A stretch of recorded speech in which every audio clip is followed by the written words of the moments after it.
ఈ రోజు మన వర్క్ ఏంటంటే వాటర్ ప్రూఫింగ్ అయితే చెయ్యాలి. లొకేషన్ వచ్చి తలుపులమ్మ లోవా అదే తున్ దగ్గర. తున్ అంటే మీకు తెలిసిందే కదా! అక్కడే పుట్టి పెరిగాను నేను. ప్రెజెంట్ రాజమండ్రిలో ఉంటున్నాను అనుకోండి. అది వేరే విషయం. ఇదంతా మీకెందుకులేండి. ఈ బిల్డింగ్ ఏజ్ వచ్చి 20 ఇయర్స్ అబౌవ్ అయితే అవుతుంది. కండిషన్ అయితే అస్సలా బాలేదు. చిన్న వర్షం పడినా కూడా వాటర్ అయితే లోపలికి వచ్చేస్తున్నాయి. ఈ క్రాక్స్ నుంచి అయితే వాటర్ లీక్ అవుతుంది. మన క్లీనింగ్ అయిపోగానే క్రాక్స్ అయితే ఎక్స్పెండ్ చేద్దాం. ఎక్స్పెండ్ చేయవసరం లేదేమో అంత పెద్దగా ఉన్నాయి క్రాక్లు.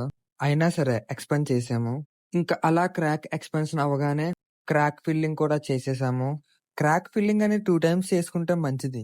ఆ తర్వాత క్రాక్స్‌నైతే సీలెంట్‌తో కవర్ చేసుకున్నాక ప్రైమర్ కోట్ అయితే ఏసుకోవాలి.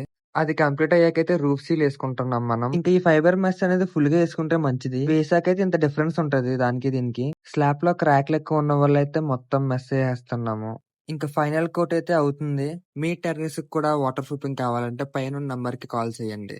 వర్క్ అయితే కంప్లీట్ అయిపోయింది. మనకి ఫైనల్‌గా అయితే ఇలా వచ్చింది.